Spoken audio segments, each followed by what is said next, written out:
जड़ा वाले दे विच लाहौर पुलिस ने रेड किया, दो बंदियां नूं फायर लगा, दोने बंदे जिहड़े ना जिंदगी दी बाजी हार गए। ये जिहड़े रूल्स ने उन्हां नूं फॉलो नहीं करदे, इत्थे कोई रौला बनदा वा जिहड़ा महकमा पुलिस दी बदनामी दा बायस बनदा वा। इन्हां हदायत नूं फॉलो करके छापे ना मारे, मुलजमान नूं गिरफ्तार ना कीता ते इहदी तमाम तर जिन्नी भी जिम्मेदारी होएगी उस बंदा फड़न वाले ते होएगी। कोई भी बंदा जिहड़ा वा प्राइवेट गड्डी दा इस्तेमाल नहीं करेगा। अफसर जिहड़ा वा ना उहनूं दस के जाना वा कि जनाब असीं प्राइवेट गड्डी लैके चले हैं, सरकारी गड्डी अवेलेबल नहीं है। छापा मारन वाला जिहड़ा वा वर्दी तो बगैर नहीं जा सकदा। 15 ते कॉल कर दिओ, यही दसो कि सानूं डाकू पै गए। पुलिस जिहड़ी है साडी मुहाफिज आ, पुलिस दा काम आ कि साडी जान और माल दा तहफ़्फ़ुज़ करना। हर जगह दे उपर जाके दहशत ना फैलाओ। किसी होर थाने दी हदूद च जाके थाने जाके पहले लिखना वा कि यह मुकदमा नंबर है, यह जुर्म है, यह मुलजम है। दूसरे जिले दे विच रेड करना वा, फार्म RFA ओनू मुकम्मल करना वा। खातून पुलिस एहलकार नाल होना जरूरी आ। अस्सलाम वालेकुम। अच्छा जी, फैसलाबाद के इलाके जड़ा वाले दे विच लाहौर पुलिस ने रेड किया, मजामत हुई, दो बंदियां नूं फायर लगा, दोने बंदे जिहड़े ना जिंदगी दी बाजी हार गए क्योंकि जिहड़े पुलिस वाले सीगे उन्हां ने जिहड़े रेड दे जिहड़े मुलजमान नूं गिरफ्तार करन दे कोई SOP बने हुंदे ना उन्हां दे उपर अमल दरामद नहीं कीता होया सीगा, जिहदी वजह तो शायद एडा वड्डा वाक़या पेश आया। खैर जी, देर आए दुरुस्त आए, फैसलाबाद दी पुलिस नूं भी थोड़ा जिहा ख्याल आया। उन्होंने भी जनाबे वाली अपने मतैहत जिहड़े बंदे सीगे उन्हां नूं कहा कि जनाब गल इह हैगी आ कि अगर रेड करना वा तो साडे जिहड़े दिते हुए SOP आ, साडी जिहड़ी दित्ती हुई हदायत आ उहदे मुताबिक करना वा। ये मैं पुलिस वालियां वास्ते भी SOP सारी कढ के रख रहा वां ते फैसलाबाद के शहरीआं वास्ते भी रख रहा वां।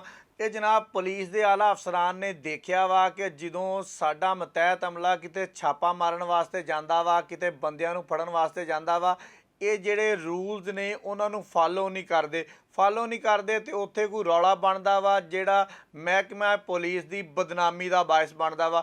लिहाजा फैसलाबाद की पुलिस ने फैसला किया कि तमाम जिहड़े पुलिस अफिसर ने छोटे होण चाहे वड्डे होण उन्हां को साइन कराए जाण दोबारा कि यह गल दे उपर अमल दरामद करके तुसी रेड करना वा। अगर तुसी इन्हां हदायत नूं फॉलो करके छापे ना मारे, मुलजमान नूं गिरफ्तार ना कीता ते इहदी तमाम तर जिन्नी भी जिम्मेदारी होएगी उस बंदा फड़न वाले ते होएगी। हुण एक एक नूं करके डिस्कस कर लैने। पहले भी ये सारियां चीज़ां ऑन रिकॉर्ड ने, लेकिन फैसलाबाद की पुलिस ने ताज़ियां कीतियां, पानी पूनी मार के नहीं, जिद्दां बंदा बेहा हो जांदा ते उन्हां दे छिट्टे छुट्टे मार के उन्हां नूं फ्रैश कर दे। ये फ्रैश करन दी कोशिश कीती आ फैसलाबाद के SSP ऑपरेशन ने। इस चीज़ नूं देख लैने है की है जी। उन्हां दे कहना जी छापे दे दौरान जनाबे वाली मुनासब नफरी होएगी, सरकारी गड्डी होएगी ते कोई भी बंदा जिहड़ा वा प्राइवेट गड्डी का इस्तेमाल नहीं करेगा। अगर खुदा ना खास्ता सरकारी गड्डी नहीं हैगी तो फिर प्राइवेट गड्डी का इस्तेमाल तुसी कर सकते हैं, लेकिन थाने दे रोज़नामचे ते वड्डी किताब दे उपर लिख पढ़ के जाना कि यह ड्राइवर लैके चले हैं, यह गड्डी लैके चले हैं, इन्ने दा तेल पाया वा, इन्नी दूर जाना वा। एक एक गल उस रोज़नामे दे विच वड्डी किताब ते लिख के जाना वा। यह तो है जी पहला। ਇਹਦੇ ਵਿੱਚ ਇਹ ਵੀ ਗੱਲ ਆ ਕਿ ਸੀਨੀਅਰ ਅਫਸਰ ਜਿਹੜਾ ਵਾ ਨਾ ਉਹਨੂੰ ਦੱਸ ਕੇ ਜਾਣਾ ਵਾ ਕਿ ਜਨਾਬ ਅਸੀਂ ਪ੍ਰਾਈਵੇਟ ਗੱਡੀ ਲੈ ਕੇ ਚੱਲੇ ਆ, ਸਰਕਾਰੀ ਗੱਡੀ ਅਵੇਲੇਬਲ ਨਹੀਂ ਹੈ। ਦੂਸਰੀ ਗੱਲ ਤੇ ਆਨੇ ਆ ਜਨਾਬ। ਦੂਸਰੀ ਗੱਲ ਇਹ ਕਹਿੰਦੀ ਹੈ ਜੀ ਛਾਪੇ ਤੇ ਜਾਣ ਤੋਂ ਪਹਿਲੇ ਰਪੜ ਜਿਹੜੀ ਆ ਤਹਿਰੀਰ ਕਰਨੀ ਆ, ਸਾਰੇ ਮੁਲਾਜ਼ਮਾਂ ਦੇ ਨਾਮ ਤੇ ਉਹਨਾਂ ਦੀਆਂ ਜਿਹੜੀਆਂ ਪੇਟੀਆਂ ਦੇ ਨੰਬਰ ਆ ਉਹ ਲਿਖਣੇ ਆ, ਗੱਡੀ ਦੀ ਤਫਸੀਲ ਲਿਖਣੀ ਆ, ਡਰਾਈਵਰ ਦੀ ਤਫਸੀਲ ਲਿਖਣੀ ਆ। कोई बंदा भी जिहड़ा वा रेड करन वाला, छापा मारन वाला जिहड़ा वा वर्दी तो बगैर नहीं जा सकता। अगर वर्दी तो बगैर कोई पुलिस वाला किते छापा मारदा वा तुहानूं नज़र आ जाए तो 15 ते कॉल कर दिओ, यही दसो कि सानूं डाकू पै गए। यह SOP कह रही है, मैं नहीं कह रहा ना, ठीक है, कह दिओ बेशक कि जनाब सानू डाकू पै गए आ, ये पुलिस वाले नहीं है, क्योंकि पुलिस वालियां दी SOP ये आ कि बावर्दी हो के छापा मारना वा। वैसे तुसी छापा मार ही नहीं सकते, नहीं तो फिर नतीजा जड़ा वाले की सूरत च निकलता। अगे चलते हैं जी। दौराने रेड तमाम नफरी जिहड़ी आ उहदा कोल असला होएगा, बुलेट प्रूफ जैकेट होएगी, सिर दे उपर हैलमेट होएगा। तुसी देखो कि इन्हां दे अफसरान इन्हां दा किन्ना ख्याल रख लिया ना ਕਿ ਤੁਹਾਨੂੰ ਜਨਾਬ ਅਸਲਾ ਵੀ ਦੇ ਰਹੇ ਆ, ਤੁਹਾਨੂੰ ਬੁਲਟ ਪ੍ਰੂਫ ਜੈਕਟ ਵੀ ਦੇ ਰਹੇ ਆ, ਤੁਹਾਨੂੰ ਹੈਲਮਟ ਵੀ ਦੇ ਰਹੇ ਆ। ਇਹ ਤੇ ਬਾਵਜੂਦ ਅਗਰ ਤੁਸੀਂ ਇਹਨਾਂ ਗੱਲਾਂ ਤੇ ਅਮਲ ਨਾ ਕਰੋ ਤੇ ਲੋਕਾਂ ਦੇ ਨਾਲ ਜ਼ਿਆਦਤੀਆਂ ਕਰੋ, ਲੋਕਾਂ ਨੂੰ ਜਾ ਕੇ ਕਤਲ ਕਰੋ, ਇਹ ਵੀ ਤਾਂ ਕੋਈ ਇਨਸਾਫ ਨਹੀਂ ਨਾ ਹੈਗਾ। ਲਿਹਾਜ਼ਾ ਜਿਹੜੀਆਂ ਅਫਸਰਾਂ ਨੇ ਕਿਹਾ ਵਾ ਉਹਨਾਂ ਤੇ ਅਮਲ ਕਰੋ। ਅਵਾਮੋ ਨਾਸ ਨੂੰ ਮੈਂ ਗੱਲ ਕਰਦਾ ਵਾਂ ਕਿ ਤੁਸੀਂ ਵੀ ਆਪਣੇ ਇਰਦ ਗਿਰਦ ਦੇਖੋ, ਅਗਰ ਇਸ ਤਰ੍ਹਾਂ ਦਾ ਵਕੂਆ ਤੁਹਾਨੂੰ ਨਜ਼ਰ ਆਵੇ ਤੇ ਬਿਲਕੁਲ ਠੋਕ ਵਜਾ ਕੇ ਅਫਸਰਾਂ ਨੂੰ ਦੱਸੋ ਜੀ।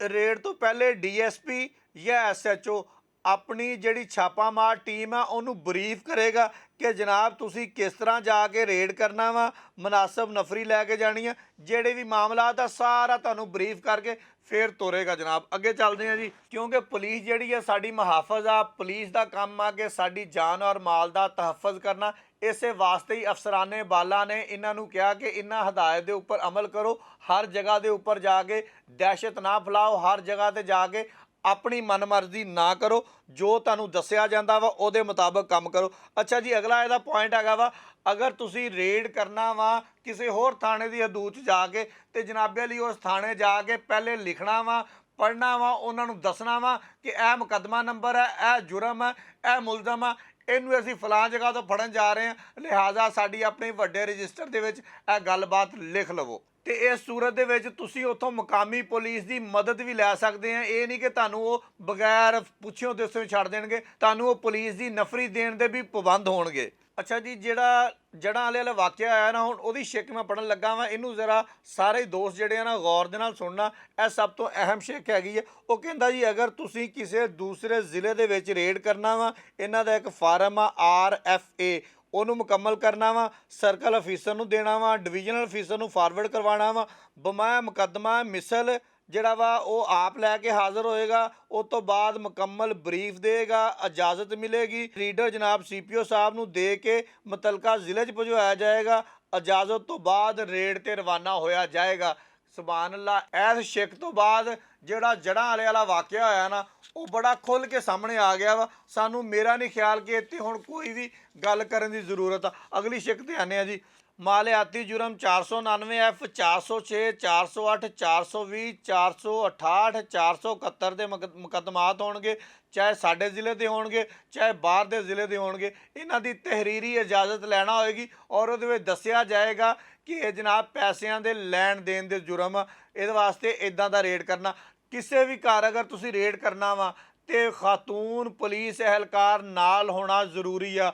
ਅਗਰ ਖਾਤੂਨ ਪੁਲਿਸ ਅਹਿਲਕਾਰ ਨਾਲ ਨਹੀਂ ਹੋਏਗੀ ਤੇ ਤੁਸੀਂ ਰੇਡ ਨਹੀਂ ਕਰ ਸਕਦੇ। ਦੌਰਾਨੇ ਰੇਡ तमाम SOP ਜਿਹੜੇ ਨੇ ਇਹਨਾਂ ਨੂੰ ਮੰਨੋ ਅਨ ਯਕੀਨੀ ਬਣਾਉਣਾ ਹੋਏਗਾ। ਅਗਰ ਰੇਡ ਕਾਮਯਾਬ ਹੋਏਗਾ ਜਾਂ ਨਾਕਾਮ ਹੋਏਗਾ, ਫੌਰੀ ਤੌਰ ਤੇ ਅਫਸਰਾਨੇ ਬਾਲਾ ਨੂੰ ਤੁਸੀਂ ਜਨਾਬ ਦੱਸਣਾ ਹੋਏਗਾ। ਇਹਦੇ ਵਿੱਚ तमाम circle officer, divisional officer SOP ਨੂੰ ਮੁਕੰਮਲ ਤੌਰ ਤੇ ਅਮਲ ਦਰਾਮਦ ਕਰਾਉਣ ਦੇ ਜ਼ਿੰਮੇਦਾਰ ਹੋਣਗੇ। ਅਗਰ ਰੇਡ ਦੇ ਦੌਰਾਨ ਕਿਸੇ ਕਿਸਮ ਦੀ ਬਦਨਜ਼ਮੀ ਹੋ ਜਾਂਦੀ ਆ, ਸਰਕਲ ਅਫੀਸਰ ਜਨਾਬੇ ਵਾਲੀ ਫੌਰੀ ਤੌਰ ਤੇ ਕਾਰਵਾਈ ਕਰੇਗਾ। तमाम ਮੁਹੱਰਰ ਆਪਣੇ ਥਾਣੇ ਦੇ ਵਿੱਚ ਤਾਇਨਾਤ ਤਫਤੀਸ਼ੀ ਅਫਸਰਾਨ, NIU HIU SSIOU staff SHO ਦੇ ਦਸਤਖਤ ਕਰਾ ਕੇ ਤੇ ਇਹ ਜਿਹੜਾ ਜਨਾਬੇ ਵਾਲੀ ਕਾਗਜ਼ ਹੈ ਨਾ, ਇਹਨੂੰ ਜਨਾਬੇ ਵਾਲੀ ਸਾਹਮਣੇ ਜਿਹੜਾ ਨੋਟਿਸ ਬੋਰਡ ਆ ਉਹਦੇ ਉੱਤੇ ਅਵੇਜ਼ਾ ਕਰੋ ਤਾਂ ਕਿ ਹਰ ਰੇਡ ਕਰਨ ਵਾਲੇ ਬੰਦੇ ਨੂੰ ਪਤਾ ਹੋਵੇ ਤੇ ਹਰ ਸਾਇਲ ਨੂੰ ਵੀ ਪਤਾ ਹੋਵੇ। ਇਹ ਜਨਾਬੇ ਵਾਲੀ ਜਾਰੀ ਹੋਇਆ ਸਾਡੇ ਫੈਸਲਾਬਾਦ ਦੇ ਵਿੱਚ 21/10/2024 ਨੂੰ। ਇਸ ਤੋਂ ਪਹਿਲੇ ਜਨਾਬੇ ਵਾਲੀ IG ਪੰਜਾਬ ਸਾਹਿਬ ਨੇ ਜਾਰੀ ਕੀਤਾ ਸੀ। ਜਨਾਬੇ ਵਾਲੀ 4/4/2020 ਦੇ ਵਿੱਚ ਵੀ ਇਹ ਜਾਰੀ ਹੋਇਆ ਸੀ। ਉਦੋਂ ਤਾਂ ਜਨਾਬ ਕਿਸੇ ਬੰਦੇ ਨੇ ਇਹ 'ਤੇ ਅਮਲ ਦਰਾਮਦ ਨਾ ਕੀਤਾ ਤੇ ਜਨਾਬ ਹੁਣ ਤੱਕ ਬਹੁਤ ਵੱਡੇ ਵੱਡੇ ਨੁਕਸਾਨ ਜਿਹੜੇ ਆ ਨਾ ਉਹ ਪੁਲਿਸ ਦੇ ਵੀ ਹੋ ਚੁੱਕੇ ਆ ਔਰ ਆਮ ਲੋਕਾਂ ਦੇ ਵੀ ਹੋ ਚੁੱਕੇ ਆ। ਹੁਣ ਜਨਾਬ ਸਾਡੇ SSP ਆਪਰੇਸ਼ਨ ਸਾਹਿਬ ਨਵੇਂ ਆਏ ਨੇ, ਉਹਨਾਂ ਨੇ ਆ ਕੇ ਜਾਰੀ ਕੀਤਾ ਵਾ। ਉਹਨਾਂ ਨੇ ਵੀ ਉਸ ਟਾਈਮ ਜਾਰੀ ਕੀਤਾ ਜਦੋਂ ਜੜ੍ਹਾਂ ਵਾਲੇ ਦੇ ਵਿੱਚ 2 ਕਤਲ ਹੋ ਗਏ, ਕਿਉਂਕਿ SSP ਆਪਰੇਸ਼ਨ ਸਾਹਿਬ ਆਪ ਮੌਕੇ ਤੇ ਮੌਜੂਦ ਰਹੇ। ਜਿੰਨੀ ਦੇਰ ਤੱਕ ਇhtਜਾਜ ਹੁੰਦਾ ਰਿਹਾ, ਜੋ ਕੁਝ ਹਸਪਤਾਲ ਦੇ ਵਿੱਚ ਹੁੰਦਾ ਰਿਹਾ, ਉਹ ਮੌਕੇ ਤੇ ਸੀਗੇ। ਉਹਨਾਂ ਨੇ ਇਸ ਸੂਰਤ ਹਾਲ ਦੀ ਨਜ਼ਾਕਤ ਨੂੰ ਦੇਖਦੇ ਹੋਇਆਂ ਬਹੁਤ ਅੱਛਾ ਕਦਮ ਚੱਕਿਆ ਕਿ ਇੱਕ SOP ਜਿਹੜੇ ਪਹਿਲੇ ਬਣੇ ਹੋਏ ਸੀ ਉਹਦੇ ਵਿੱਚ 19 ਕਰਕੇ ਨਾ ਤੇ ਦੁਬਾਰਾ ਅਫਸਰਾਨ ਨੂੰ ਦੇ ਦਿੱਤਾ ਕਿ ਜਨਾਬ ਇਹਨੂੰ ਪੜ੍ਹੋ, ਇਹਦੇ ਉੱਤੇ ਸਾਈਨ ਕਰੋ ਤੇ ਹੁਣ ਜਿਹੜਾ ਇਹਦੀ ਖਿਲਾਫ ਵਰਜ਼ੀ ਕਰੇਗਾ ਉਹਦੇ ਨਾਲ ਮੈਂ ਆਪੇ ਮੁੱਕ ਲਾਂਗਾ। ਬਹੁਤ ਸ਼ੁਕਰੀਆ।